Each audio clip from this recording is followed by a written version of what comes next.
the Frog here with a very special message for my good friend Omran Daknish. That's right. Hey buddy, how are you doing? I love sending special messages like this to people all over the world, but especially to great little boys like you, Omran, all the way over in Aleppo. I'm thinking about you today and every day. You are a special little boy. And of course, I'd love to give a big shout out to your sisters Roa and Taki and your brother Abdullah. Omran, always be safe in Aleppo with your family. We love you. The whole world loves you. Yay! Omran, keep being the sweet little boy you are. You'll always be close in my heart. From your friend, Kermit the Frog.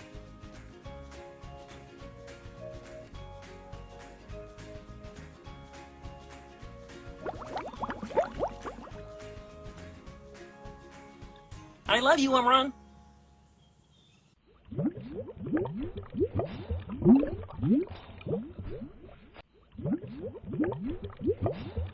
أهلا، أنا عمران دقنيش. لقد رأيتني في سيارة الإسعاف في حلب.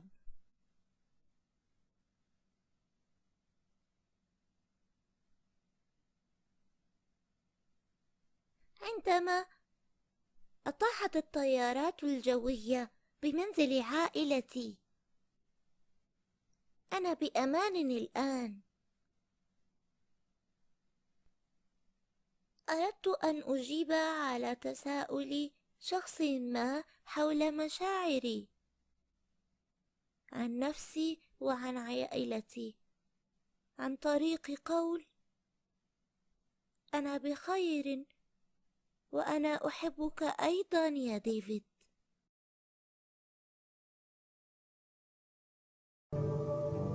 I'd like to talk with you about a special little boy who lives in Aleppo, Syria. His name is Omran Daknish. He and his family were injured during airstrikes in Aleppo during the summer of 2016. Everyone in the world saw him, and even the presidential candidates discussed him. The heartbreaking video of a 5-year-old Syrian boy named Omran sitting in an ambulance after being pulled from the rubble after an airstrike in Aleppo focused the world's attention on the horrors of the war in Syria, with 136 million views on Facebook alone.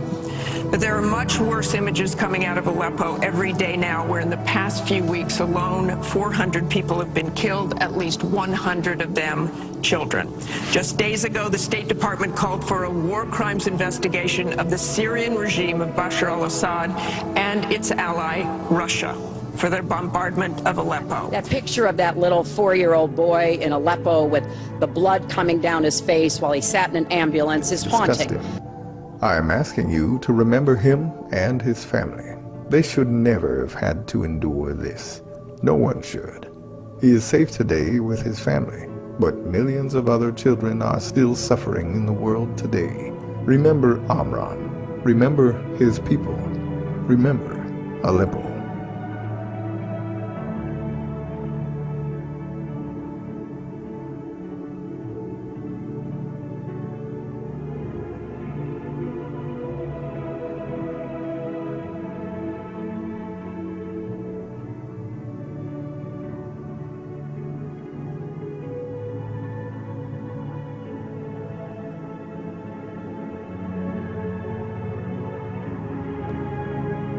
مرحبا، اسمي عمران دقنيش. كان عمري 3 سنين ونص لما ضربوا الغارات الجوية الروسية على حلب. أكيد شفتوني هديك الليلة في سيارة الإسعاف يوم 17/8/2016، واليوم أنا أفضل بكتير. أنا صورت هذا الفيديو عشان أسأل عيلتي شو اسم أمي، إذا ممكن أي شخص يساعدني أنا بقدره كتير. من فضلكم أروني شخص أحضنه زي أبويا محمد الخير، أبو علي، أخواتي رؤى وتقي وعبد الله. أنا لسه ما بعرف اسم أمي، رجاء ساعدوني في معرفته. أحب كل من يهتم بي وما زال يريد أن يعرف كيف هي عائلتي في حلب.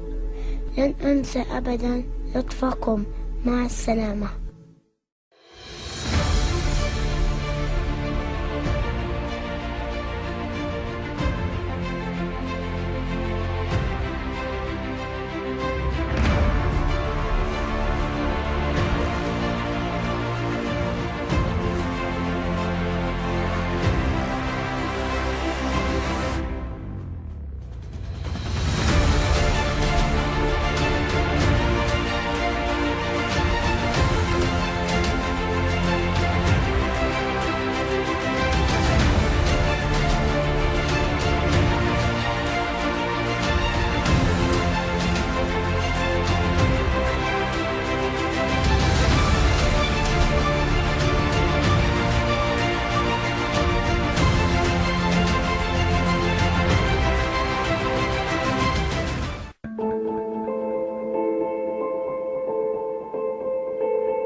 We should never allow the government to decide what is acceptable speech and what is unacceptable speech.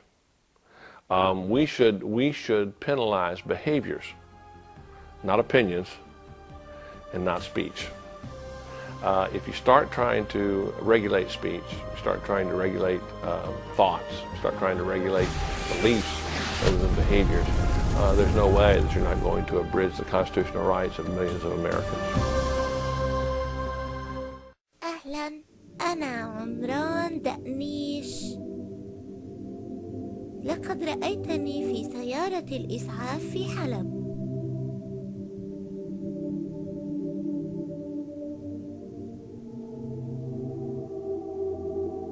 عندما أطاحت الطيارات الجوية بمنزل عائلتي.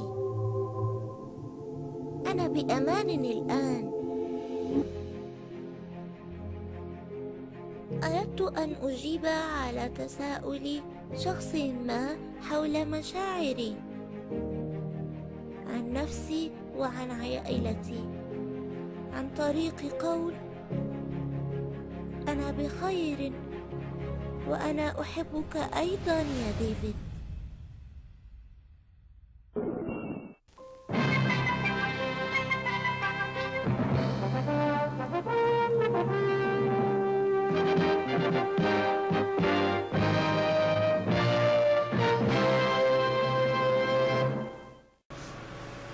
This is my first video that I'm going to be posting since the travesty of YouTube removing me from a channel that I had for close to 10 years. I'm being forced now to find other video outlets to post my videos on, and hopefully if you guys see this video and y'all were subscribers of CNN Rotating Square, I've moved to Vimeo, V-I-M-E-O.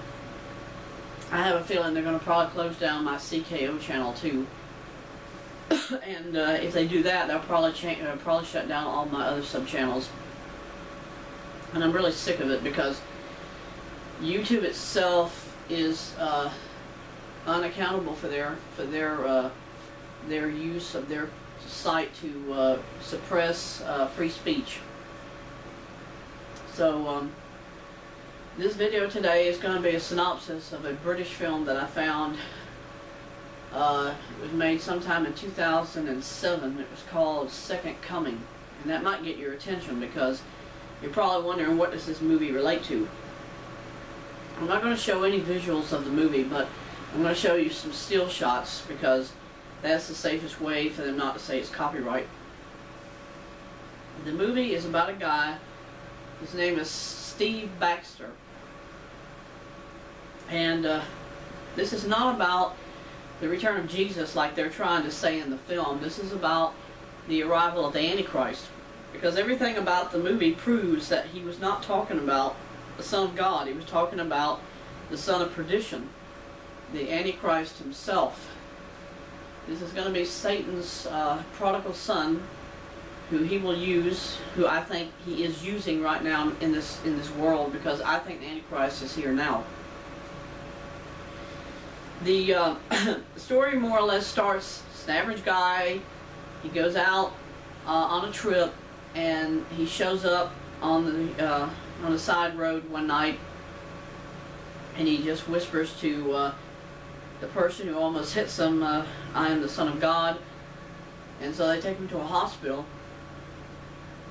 And the premise is the Vatican has some sort of an ancient text they found from Rome during the time when Jesus was on earth.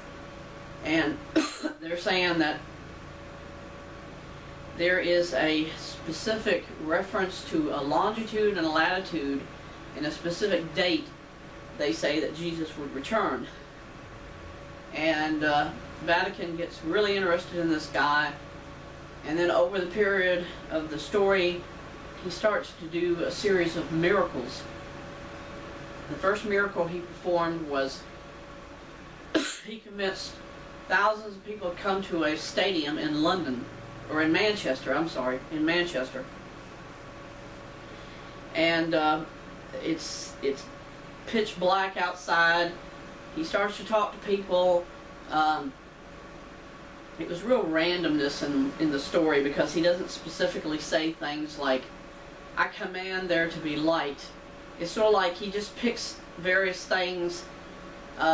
His friend had a pair of sunglasses in his pocket. He takes them out and says, you know, let there be light, or he puts them on, and there's a shaft of light that comes straight down from the sky and more or less creates daylight inside the stadium.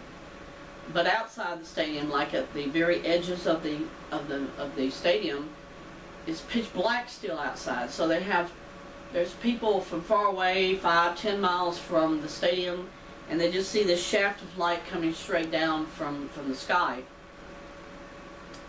And this is the first thing that convinces most everybody in the world that he is Jesus. Then over the time, beyond that first miracle, he has people sort of like in between whether they believe him or they don't believe him. And eventually he goes back to his friends, and they're all meeting each other in the pub they usually went to.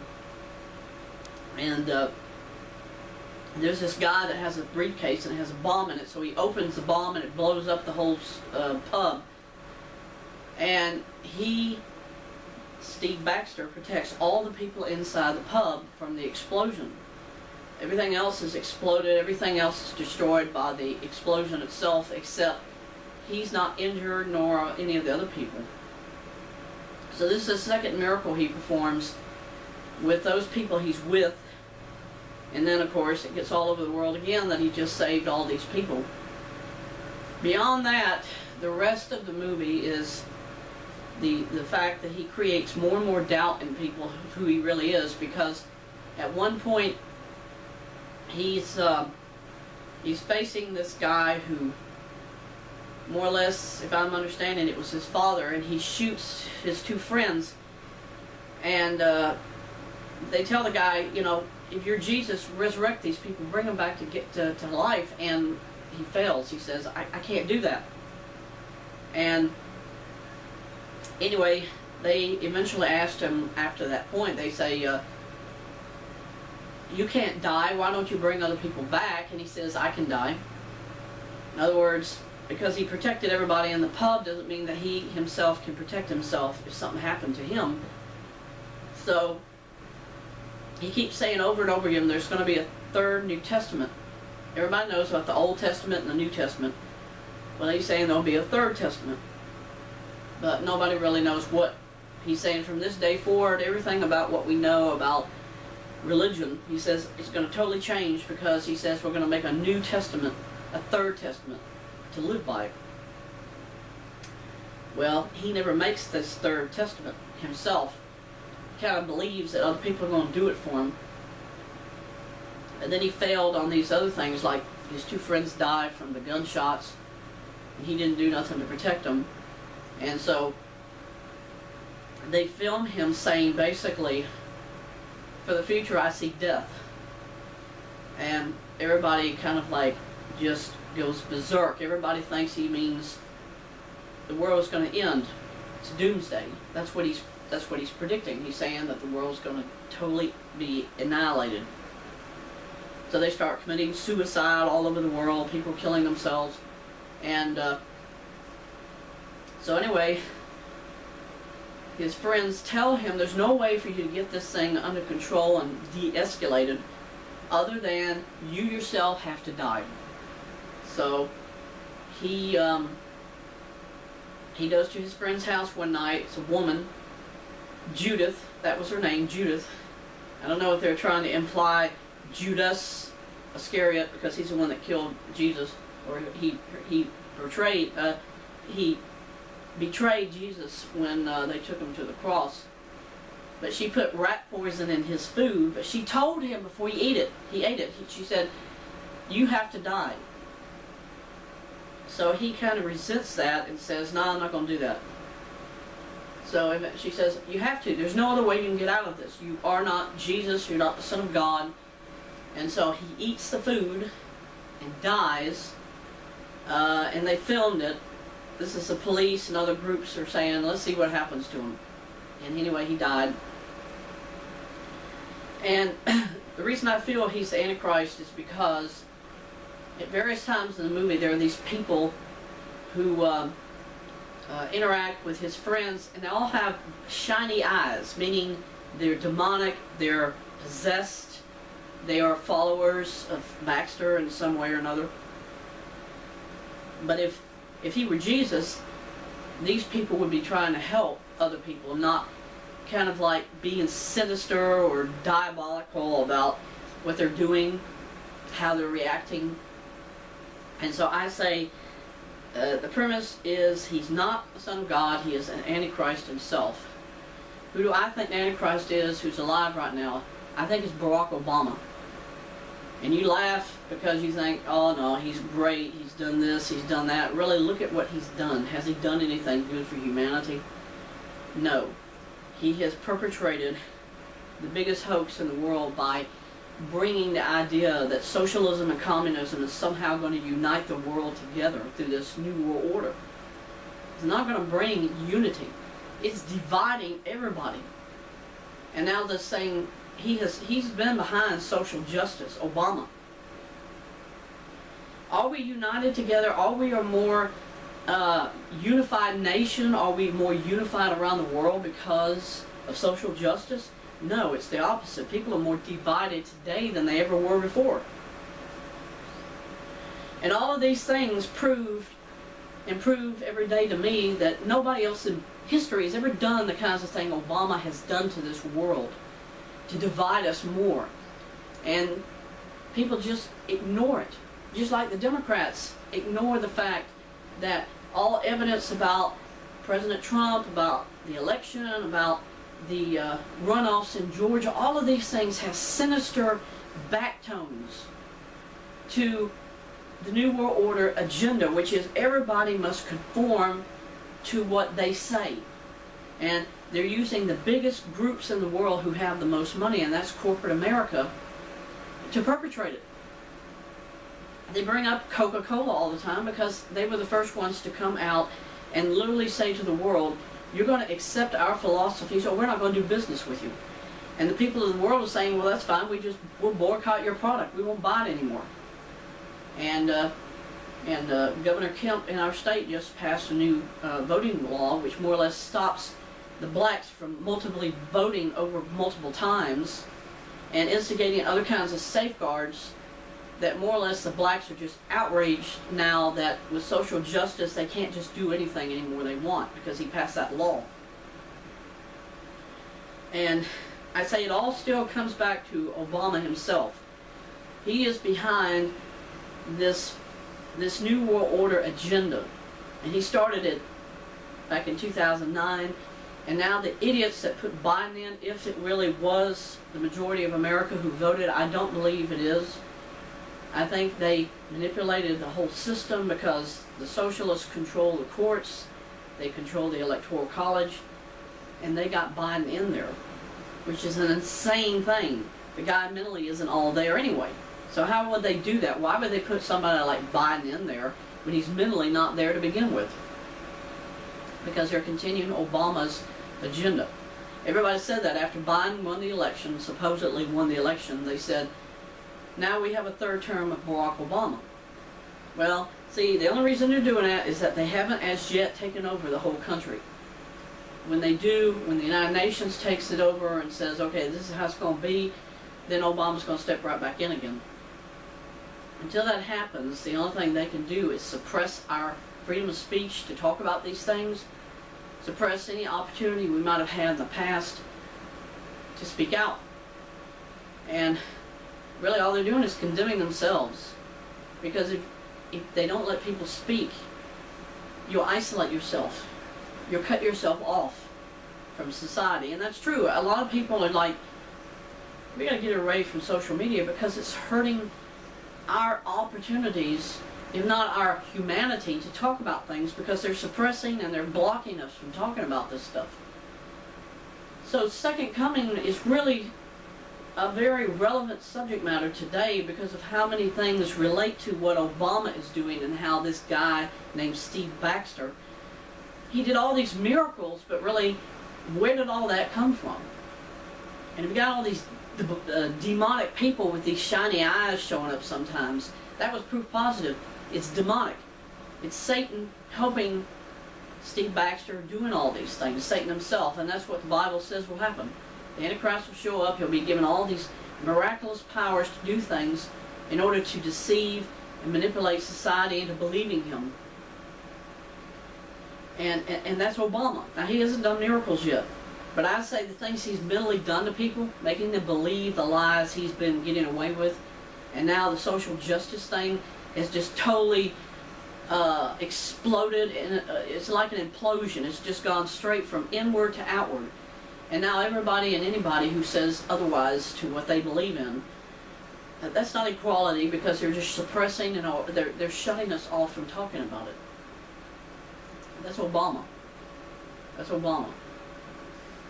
So I think I have to applaud ITC itself. They were the ones that released this movie. I found it by pure chance at a thrift store. It's odd, isn't it, how many people I see coming here from the UK, from the European Union and England. They're coming here. Why? Because they're faced with the same thing we're already facing right now in America. Suppression, socialism, communism. They're trying to get away from it, and then they come here and they say, well, this is no different than where we left. But you're seeing more and more things coming to this country that are from other regions. The English have PAL, like Europe, like France, Germany, Australia. They have a different television system. I was lucky enough I was able to watch it, and I saved snapshots from the video, and that's what I'm showing you in the video right now. But it's scary, folks, how the country has just totally gone down the toilet.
somebody been eating Oikos? Now let me see you make the ugly face. The ugly face. The ugly face. Now let me see you make the ugly face. The ugly face.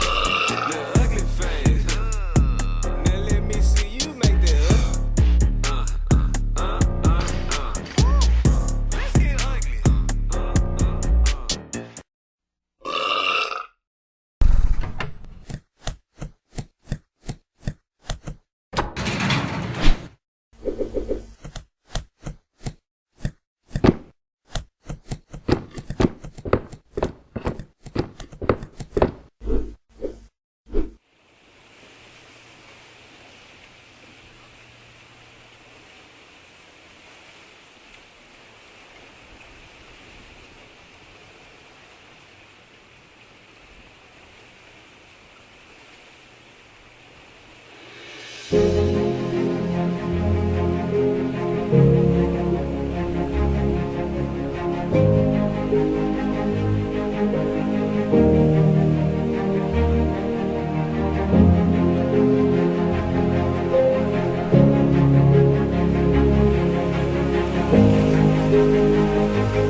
I'm going to sing a song about a square, and I want you to look all around your room for one.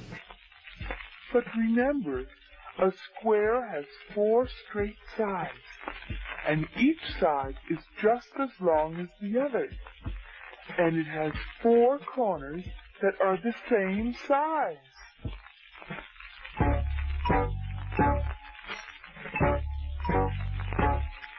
One, 2, 3, 4. There's a square out there. Can you guess the square? Do you think that you can find it? You must be aware of the shape of a square if you really want to find it. So look with care for the shape of a square.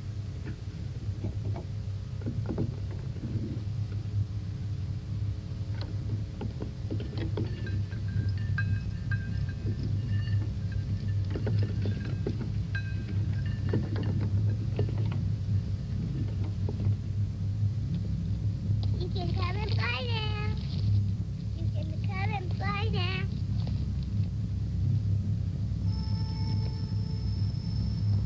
Come into the door.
إذا ألقى الزمان عليك شرا وصار العيش في دنياك مرا فلا تجزع لحالك بل تذكر فكم أمضيت في الخيرات عمرا وإن ضاقت عليك الأرض يوما وبت تئن من دنياك قهرا فرب الكون ما أبكاك إلا لتعلم أن بعد العسر يسرا وإن جار الزمان عليك فاصبر وسل مولاك توفيقا وأجرا لعل الله أن يجزيك خيرا ويملأ قلبك المكسور صبرا ومد يديك للرحمن دوما فربك لن يرد يديك صفرا.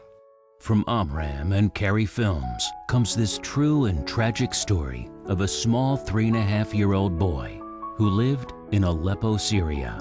His name is Amram Daknish. He was seen one night in an ambulance with blood on his head. His family survived the worst night of their lives when Russian airstrikes destroyed his neighborhood. The world saw him, cried for him, remembers him today. The famous director, George Lucas, brings this story to life in a way you will never forget because it really happened. Rated PG-13.